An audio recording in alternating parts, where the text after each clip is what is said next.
माननीय सदस्य doctor Shashi Tharoor ji. Madam, Madam, it is a tradition of Parliament that just as you were prepared to give the माननीय floor, मंत्री जी कुछ बोलना चाहते हैं? माननीय मंत्री जी। उन्होंने कहा, स्पीकर साहब ने कमिटमेंट किया है, राहुल गांधी जी ने कहा, स्पीकर के चैम्बर में वेणुगोपाल जी थे, मैं भी ज्वाइन किया और हम लोग बातचीत किए हैं।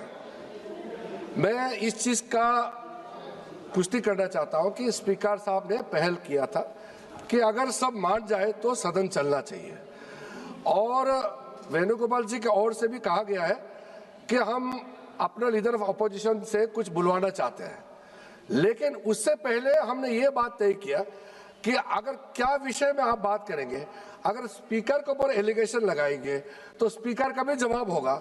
ये सारा चीज तय करके ही हम आपको परमिशन देंगे। स्पीकर ने ये कहा, ये अभी राहुल गांधी जी ने कहा वो 100% सही नहीं है, स्पीकर ने कमिटमेंट नहीं किया है। स्पीकर ने ये कहा कि अगर बातचीत बनता है तो आपको बोलने के लिए देंगे और बाकी दल के नेता को भी देंगे। ये नहीं कहा कि सिर्फ कांग्रेस को ही देंगे, ये भी कहा गया। अरे तो आप सवाल करते हो और अगर मेरा ही बात नहीं सुनेंगे तो सरकार की ओर से कौन बोलेंगे बताइए?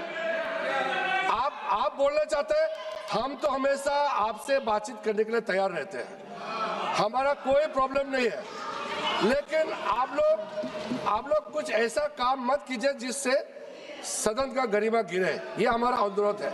और स्पीकर साहब ने ये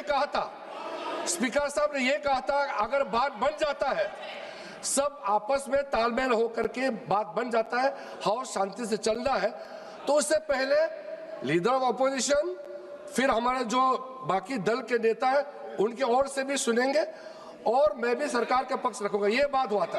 लेकिन इससे पहले कमिटमेंट नहीं हुआ, सिर्फ एलओपी को ही बोलने देंगे, इसका कोई एग्रीमेंट नहीं हुआ।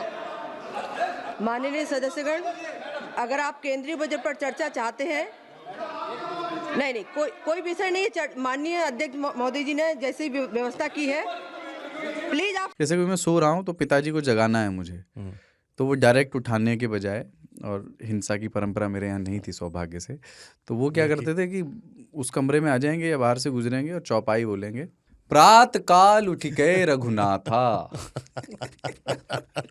मात पिता गुरु नावई माता।